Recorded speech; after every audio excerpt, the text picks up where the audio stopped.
गिलहरी और जादुई तालाब। यदि आप मेरी चैनल में नए हो तो मेरी चैनल को सब्सक्राइब करें, शेयर करें और लाइक करें। धन्यवाद। एक जंगल में एक बुलबुल नाम की एक गिलहरी रहती थी। वह बहुत चंचल और उछल कूद करती थी। कई बार जंगल के जानवर उसे समझाते थे कि इतनी उछल कूद और शरारत करना ठीक नहीं है, लेकिन वह नहीं मानती थी। उसे ये सब करने में मजा आता था। एक दिन बुलबुल एक पेड़ पर उछल कूद कर रही थी। तभी वहां भोलू भालू आया। बुलबुल कूदकर उसकी पीठ पर बैठ गई। भोलू, बुलबुल बहन, आज भी रोज की तरह शैतानी कर रही हूँ। पिछली बार तुम्हारे कारण मेरा पैर फिसल गया और मैं कीचड़ जा गिरा था। ये सुनकर बुलबुल हंसने लगी। बुलबुल, माफ करना भोलू, तुम्हें देखकर तुम्हें छेड़ने का मन करता है, लेकिन मैं वादा करती हूँ आज तुम्हारे साथ कोई शरारत नहीं करूंगी। भोलू एक पेड़ के नीचे लेटकर आराम करने लगता है। कुछ देर बाद बुलबुल की आवाज सुनकर उठ जाता है। बुलबुल, बचाओ बचाए, मैं यहाँ पेड़ की डाल पर फंस गई। भोलू वहां पहुंचता है तो देखता है बुलबुल अपनी पूंछ के सहारे लटकी हुई है और कभी भी गिर सकती है। वह दौड़ कर जाता है और सभी जानवरों को बुला लाता है। बुलबुल, भाइयों मुझे बचा लो, मैं पेड़ पर चढ़ रही थी, तभी दो टहनियों के बीच मेरी पूंछ फंस गई। कुछ देर बाद जिराफ वहां पहुंचता है। वह गिलहरी को पेड़ से छुड़ाकर नीचे रख देता है। बुलबुल सबका धन्यवाद करती है। भोलू, देख लिया शरारत करने का नतीजा। वादा करो आगे से कभी शरारत नहीं करूंगी। बुलबुल वादा कर लेती है। वह 2 दिन चुपचाप अपना खाना खाकर एक पेड़ पर बैठी रहती थी, लेकिन उसका मन बहुत उदास था। उसे तो उछल कूद करने में मजा आता था। एक दिन वह पेड़ पर बैठी थी, तभी उसने देखा चंचल बंदर इस डाल से उस डाल पर कूद रहा था। ये देखकर बुलबुल का मन भी यही सब करने का होने लगा।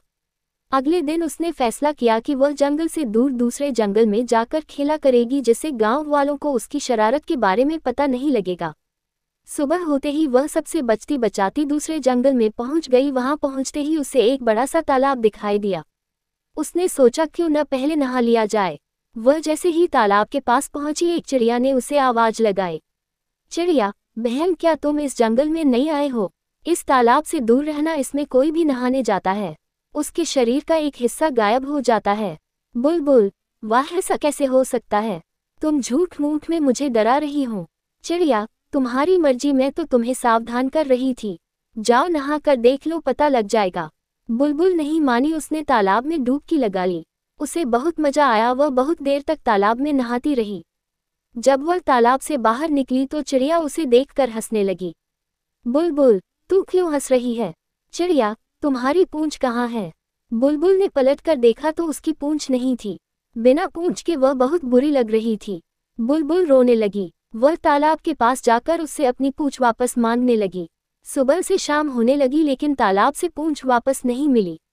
हार कर बुलबुल वापस चलने लगी। तभी तालाब से आवाज आई। तालाब, ये जादुई तालाब है, तुम्हें चिड़िया ने मना किया था यहाँ नहाने के लिए, लेकिन तुम नहीं मानी, इसलिए तुम्हारी पूंछ चली गई। बुलबुल, मुझे माफ कर दो, अब मैं कभी किसी से बिना पूछे उसकी कोई चीज इस्तेमाल नहीं करूंगी। तालाब, अब तुम अपने जंगल में जाकर सब जानवरों से माफी मांगो और आज से शरारत करना बंद करो। जंगल में सबकी मदद करो, फिर धीरे धीरे तुम्हारी पूंछ वापस आ जाएगी। बुलबुल जंगल में वापस आ जाती है। अगले दिन सब बिना पूंछ की गिलहरी की हंसी उड़ाने लगते हैं, लेकिन बुलबुल बुरा नहीं मानती। वह सबसे माफी मांगती है।